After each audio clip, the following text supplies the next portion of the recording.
Boa noite a todos. Sejam mais uma vez bem-vindos à nossa casa. Muito bem. Vamos aos recados da noite. Vou colocar aqui para ficar mais fácil. Bom, tem algum recado? Acho que não tem nenhum recado da noite, a não ser os mesmos de sempre, né? E vamos, então, à nossa psicografia, né? Para que a gente possa nos harmonizar.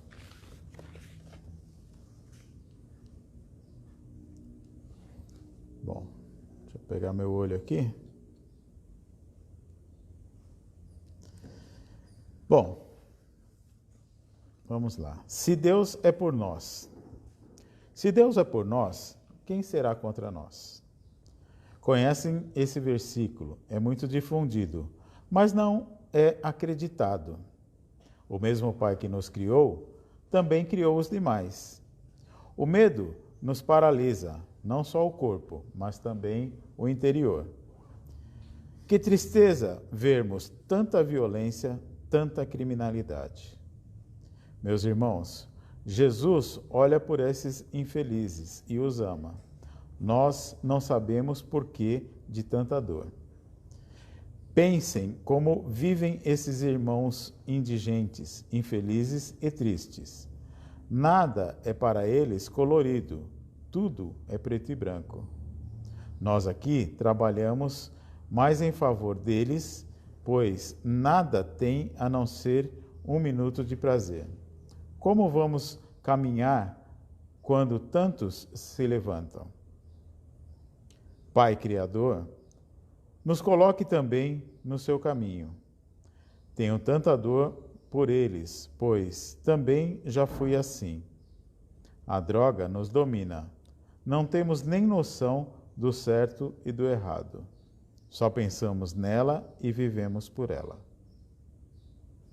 Esses espíritos vingadores que são inimigos nossos, não deles. Apenas usam esses infelizes para nos atingirem. Temos que refletir o que estamos a fazer e a viver. Criamos uma crença que tudo é como queremos. Acordem, pensem bem a respeito da vida. Muitas vezes nos acomodamos na nossa pequenez. O orgulho, muitas vezes, está presente na falsa humildade. Meditem, vejam como estão vivendo. O mundo evoluiu e vocês também têm que evoluir. Pensem como cristãos, não apenas como espíritas.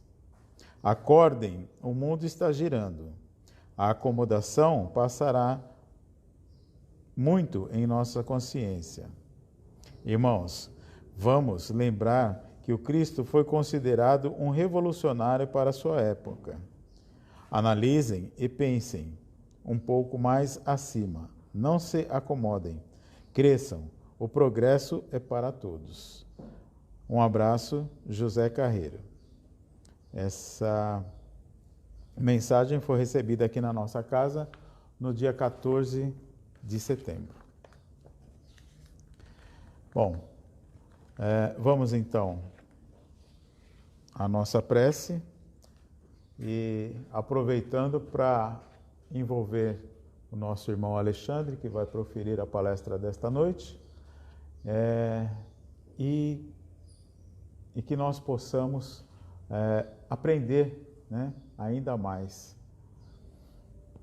Mestre Jesus, mais uma vez nos encontramos aqui, Senhor, diante de Ti, diante desses nossos amigos do plano espiritual, dos mentores dessa casa, dos nossos mentores, para vos agradecer, Senhor, por mais esta noite, por mais este evangelho, ao qual nós vamos aprender um pouco mais e compreender. Que essas lições, Senhor, possam calar fundo em nossos corações, para que possamos colocá-las em prática. Que teu amor, teu carinho, Mestre, possa se fazer presente durante todo esse evangelho, com a graça de Deus. Que assim seja.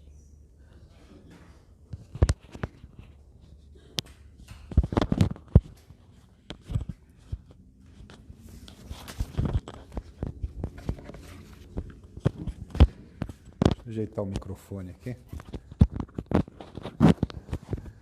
Boa noite a todos, muito obrigado por terem vindo. No Evangelho de Jesus, existe uma parte ali mais para o final, que é conhecido como a Paixão de Cristo. E a Paixão de Cristo é o quê? É aquele período que descreve entre Jesus ser preso até ele ser crucificado, né? E tem diversas situações ali que acontecem nesse período, que é o que geralmente o pessoal coloca nos filmes, né? Então tem lá toda Sexta-feira Santa, né? De vez em quando na televisão passa aquele filme sobre Jesus e a parte principal é sempre essa última parte, que a gente chama de Paixão de Cristo. E essa parte que eu gostaria de falar hoje é sobre uma situação em que Jesus ele já havia sido preso e ele está ali com Pôncio Pilatos. E Pôncio Pilatos, ele faz o seguinte, que eu vou ler aqui para vocês. Isso está no Evangelho de Mateus. Em cada festa, costumava o governador soltar o preso que o povo queria. Tinham então um prisioneiro famoso chamado Barrabás. Congregados eles, pois, disse-lhes Pilatos: quem quereis que vos solte? Barrabás ou Jesus, o denominado Cristo? Pois sabia, aí, né, falando de Pilatos, pois Pilatos sabia que por inveja o haviam entregado.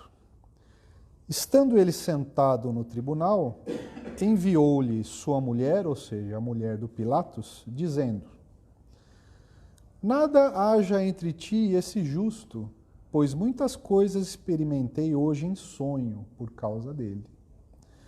Mas os principais sacerdotes e os anciãos persuadiram ao povo que pedisse Barrabás e perdesse Jesus. Respondendo, pois, o governador, disse-lhes: qual dos dois quereis que vos solte? Eles disseram: Barrabás. Disse-lhe Pilatos: que farei então de Jesus, chamado o ungido? Disseram todos: crucifica-o. Ele então falou, Pilatos: mas que mal ele fez? Mas eles gritaram mais alto: crucifica-o. Aí, esse é de Mateus. Lucas também conta a mesma história com outras palavras, né? Lucas fala assim: gritaram todos juntos: solta Barrabás, o qual, por causa de uma sedição que houvera na cidade e um homicídio, fora preso. De novo, Pilatos, querendo soltar Jesus, gritou-lhes, mas eles gritavam mais alto ainda: crucifica-o, crucifica-o. Pela terceira vez, Pilatos disse: que mal fez, pois, este? Nenhuma causa de morte encontro nele.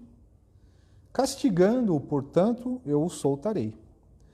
Mas eles estavam com grandes gritos, pedindo que fosse crucificado, e prevaleciam os gritos deles. Em Marcos também está escrito, né?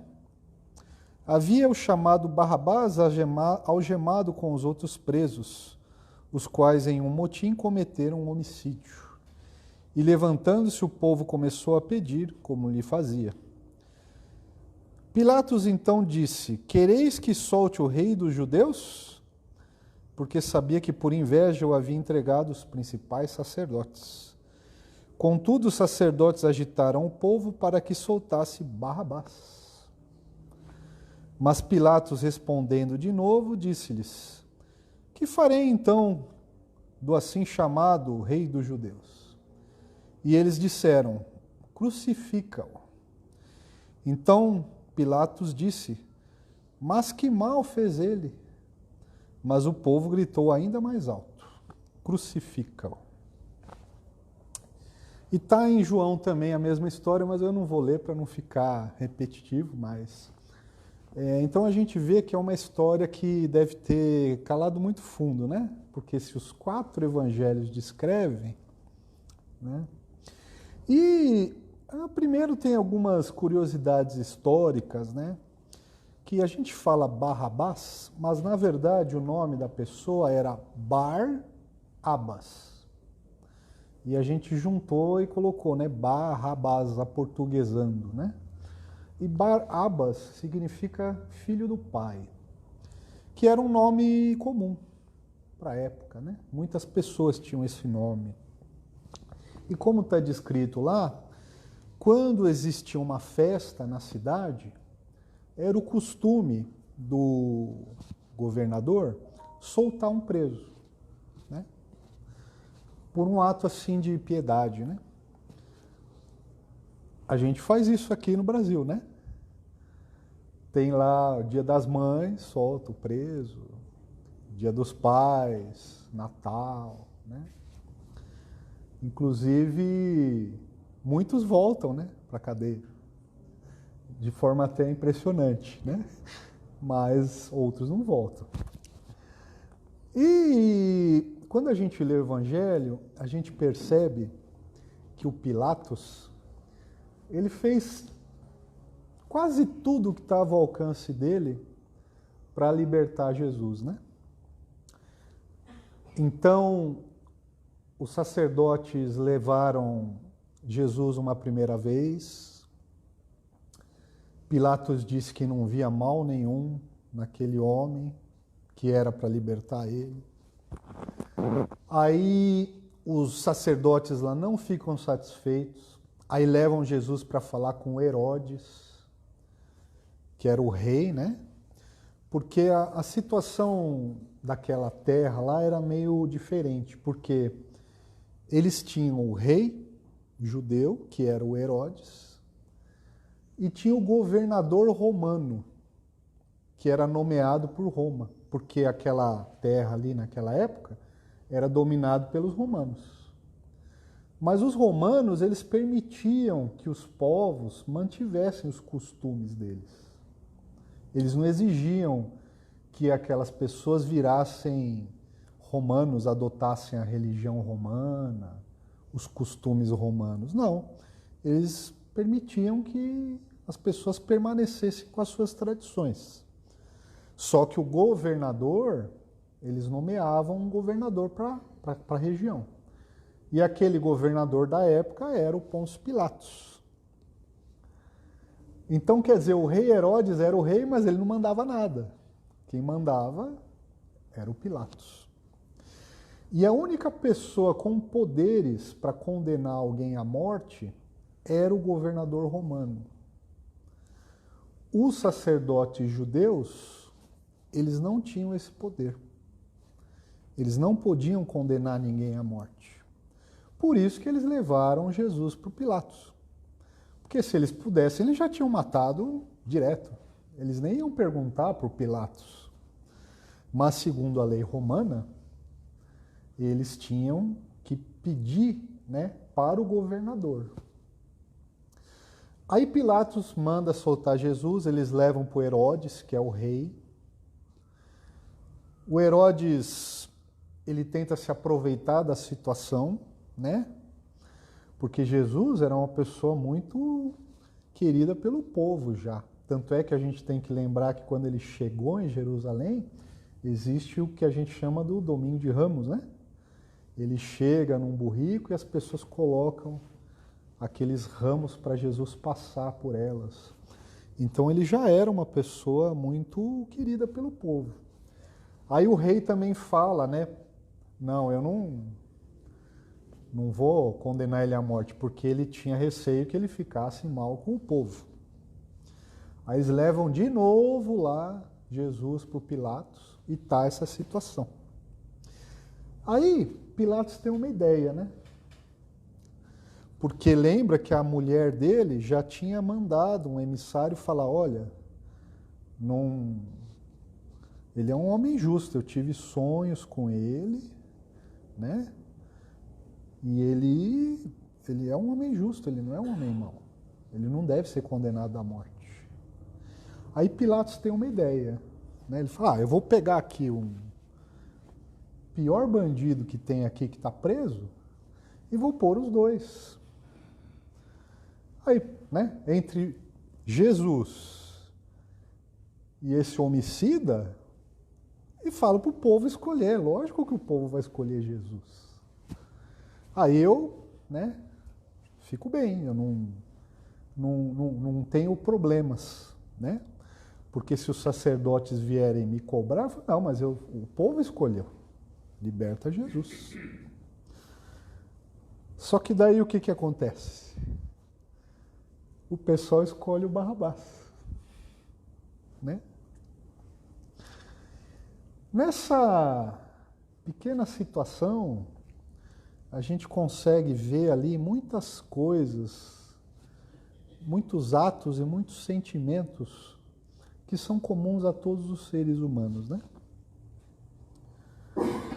O primeiro é o ódio, né?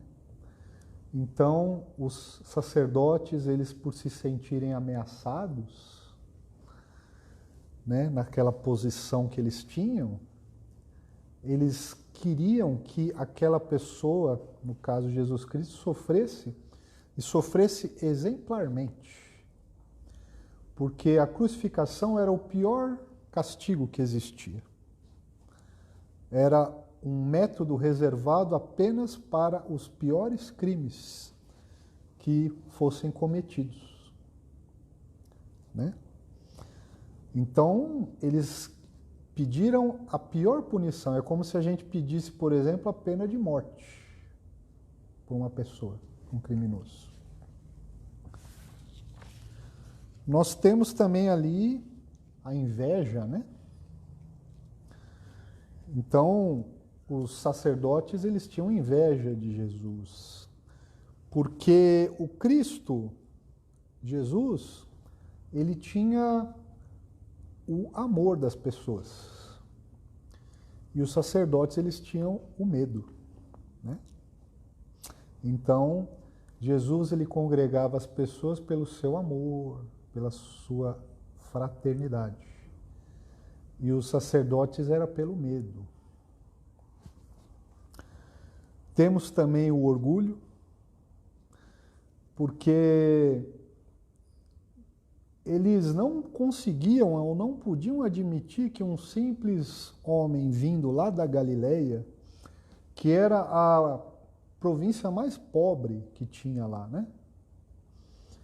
Porque existia também isso, né? O reino lá dos judeus, ele tinha várias províncias. Então tinha a capital, que é Jerusalém, que era o pessoal mais abastado, né? Existiam lá aquelas outras cidades que Jesus também visitava, e tinha a Galileia, que era um lugar pobre, que era lá um pessoal que vivia da pesca, né? Dos pequenos rebanhos e tal. Então eles não podiam admitir que um homem, filho de um carpinteiro, que não era nem ordenado sacerdote, ficasse pregando para o povo, né? Então, aquele orgulho que esses sacerdotes tinham, não podia admitir isso. Temos também, por exemplo, a covardia, não é? Tanto dos sacerdotes quanto do próprio povo, né? Porque será que não tinha ninguém lá em Jerusalém que Jesus tinha ajudado? Uma pessoa que tinha recuperado a visão, alguém que tinha recuperado os movimentos, alguém que tinha tido um filho curado, uma esposa. Ninguém que ele ajudou pôde comparecer lá, pelo menos para falar, não, Jesus, liberta Jesus. Não apareceu ninguém lá. Nem os apóstolos, né? Mais atrás, no Evangelho, fala que Jesus chegou em Jerusalém com 400 seguidores. Nenhum desses 400 apareceu lá para... Por que que eles não apareceram? Talvez porque os próprios sacerdotes não deixaram muitos entrar, irmão, mas 400 pessoas é bastante gente, né? Talvez por medo e por covardia também.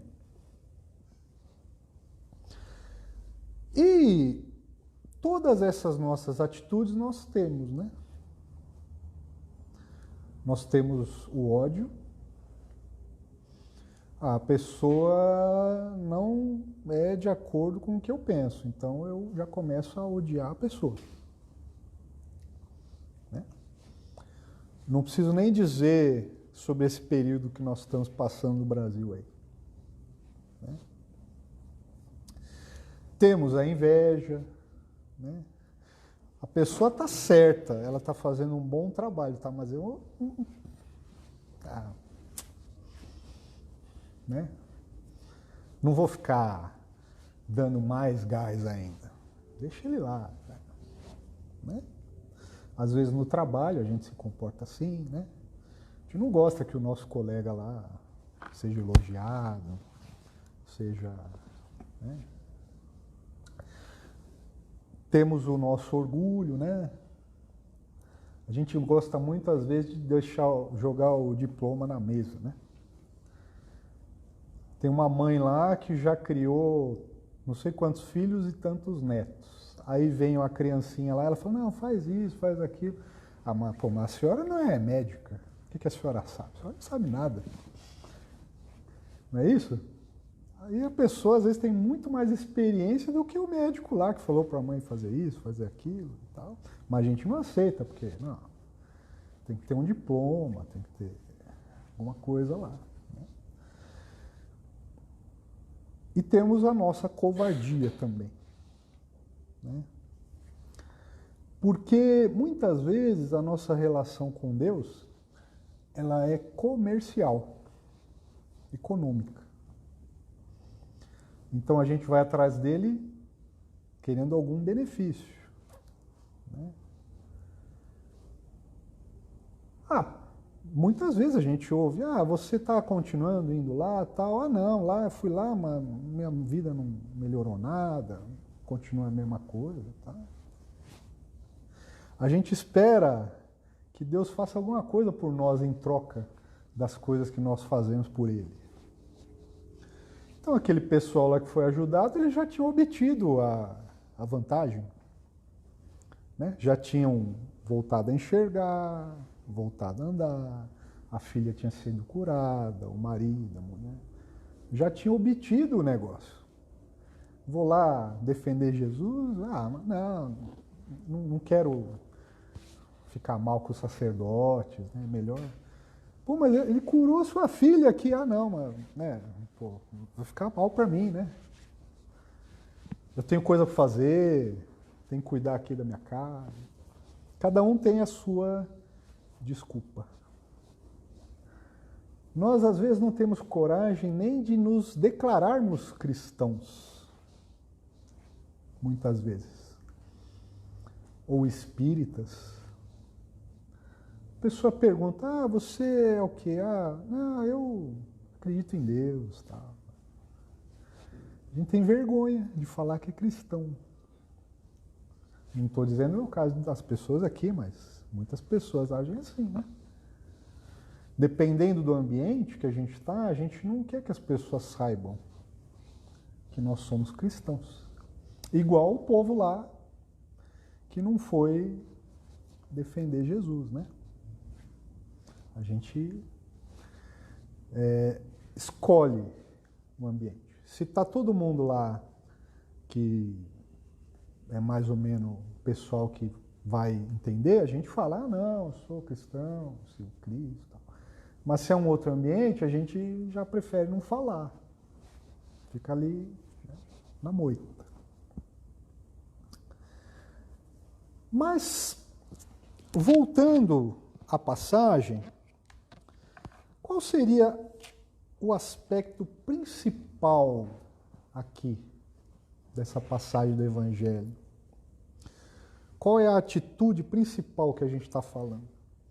A gente está falando de uma escolha, né?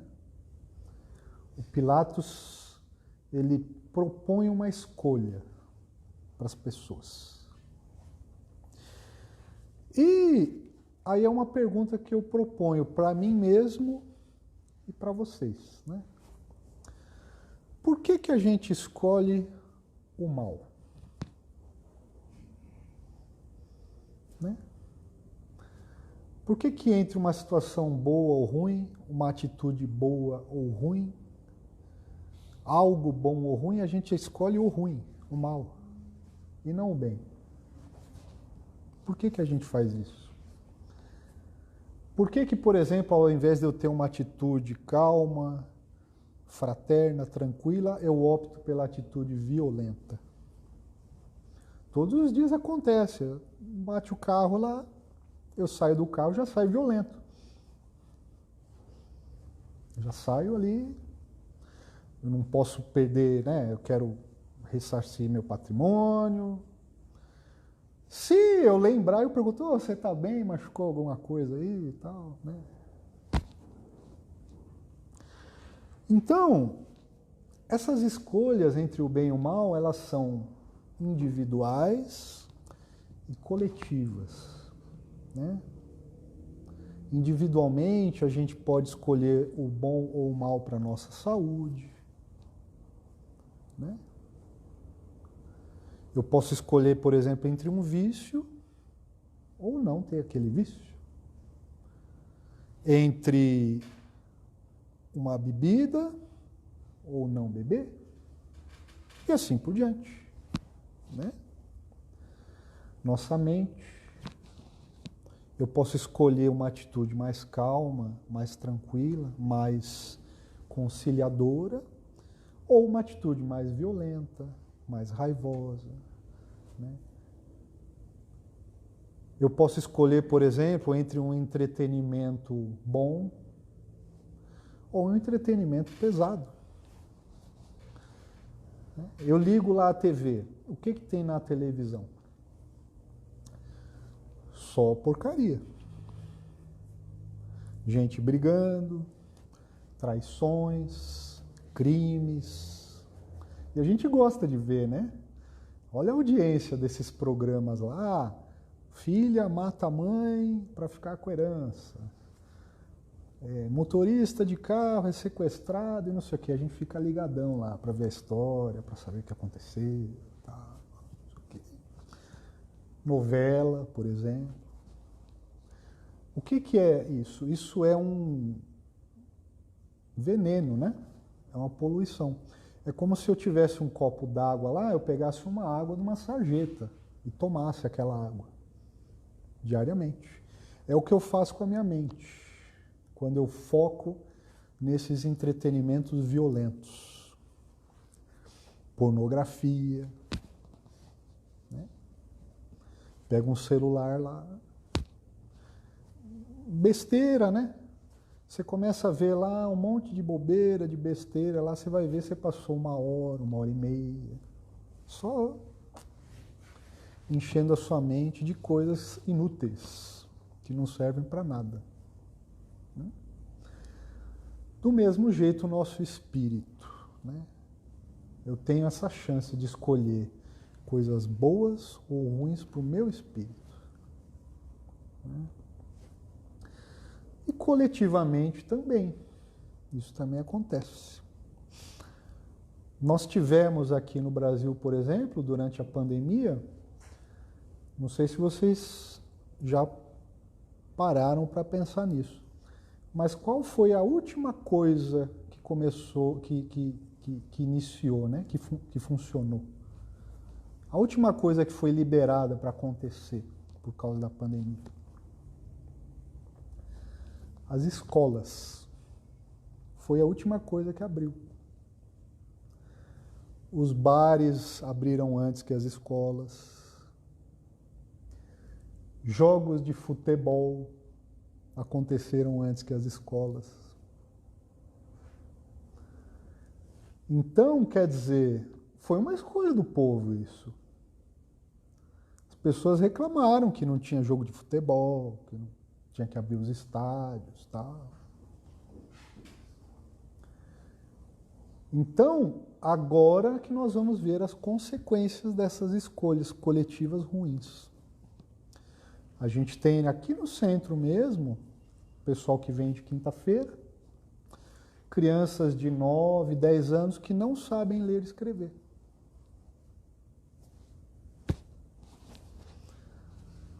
Então, quer dizer, tanto como indivíduos, como povos, nós temos essa opção de escolher o bem ou o mal.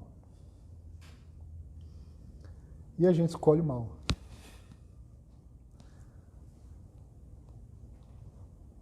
Tem uma foto muito famosa no Japão, na cidade de Hiroshima, no dia seguinte em que explodiu a bomba atômica. Então, tinha só o chão assim, umas crianças sentadas no chão e uma pessoa com uma lousa. No dia seguinte que explodiu a bomba de Hiroshima, já estava tendo aula na escola, em Hiroshima. E daí a gente vê a consequência. A gente pode comparar o nível da educação do nosso país com a educação no Japão. Né?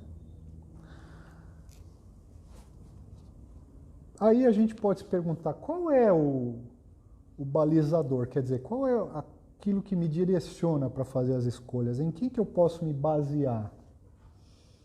Nós, cristãos, temos o Evangelho de nosso Senhor Jesus Cristo. Ele é a base. Então, eu tenho uma escolha ali, se eu escolher de acordo com o Evangelho, eu vou escolher certo. E Jesus já deu a dica. Ele fala, amai o próximo como a si mesmo, né? Então é assim, eu vou fazer uma coisa, eu gostaria que aquilo que eu vou fazer fosse feito para mim? Não. Então eu não faço. Eu gostaria que aquilo fosse feito para mim? Ah, eu gostaria, seria muito legal se alguém fizesse aquilo para mim. Ah, então eu faço. Acabou. Essa que é a base. E nós, cristãos, nós que temos Jesus Cristo como nosso Senhor, nosso Mestre, nós temos que ser diferentes. Né? Nós temos que ser aquela pessoa que está ali na estrada e não vai ali no acostamento cortando todo mundo. Né? A gente tem que ser aquela pessoa que não fura a fila, que tem um dinheirinho lá dando sopa, eu não pego e enfio no meu bolso. É aquela coisa, achei a carteira no chão, pego o dinheiro e devolvo a carteira. Pô. Aí, né, o cristão, ele tem que ser diferente, ele tem que ser o bobinho, entre aspas. Ele prefere ser passado para trás do que passar alguém para trás. Né? Ele prefere dividir do que tomar do outro. Eu vou numa festinha, tem lá 10 pessoas. Aí eu vou numa bandejinha, tem 10 brigadeiros. Eu vou lá, pego 5 para mim e deixo 5 para os outros 9 que estão na festa. Eu tenho que ser aquele que fala, pô, tem 10 brigadeiros? Ah, não vou pegar, né? Porque tem 10 pessoas. Às vezes a pessoa não pode colocar 50, ela pode fazer 10. Então, pô, deixa para os outros. Não vou morrer se eu não comer brigadeiro hoje. A gente tem que ser essa pessoa, o bobinho. Né? Porque o mundo, ele nos pede o contrário.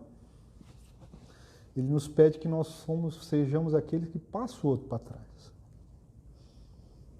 Aquele que passa o outro para trás é o bom, é o Barrabás. A gente escolhe o Barrabás. Aquele que não passa os outros para trás é o Cristo. Então, se a gente tiver essa pequena atitude, vou fazer alguma coisa, gostaria que fizesse para mim? Não. Então eu não faço. Gostaria que fizesse para mim? Gostaria, seria legal. Então eu faço. Fazendo isso, beleza, eu estou ali de acordo com o Evangelho. Eu não preciso de grandes atos, né, de caridade. Se eu puder fazer isso, tanto melhor. Mas se eu balizar a minha vida nessa simples regra, eu já vou estar no caminho certinho ali, tranquilo, de acordo com o que Jesus Cristo pede. Tá bom? Muito obrigado aí pela paciência, tá? E até uma próxima.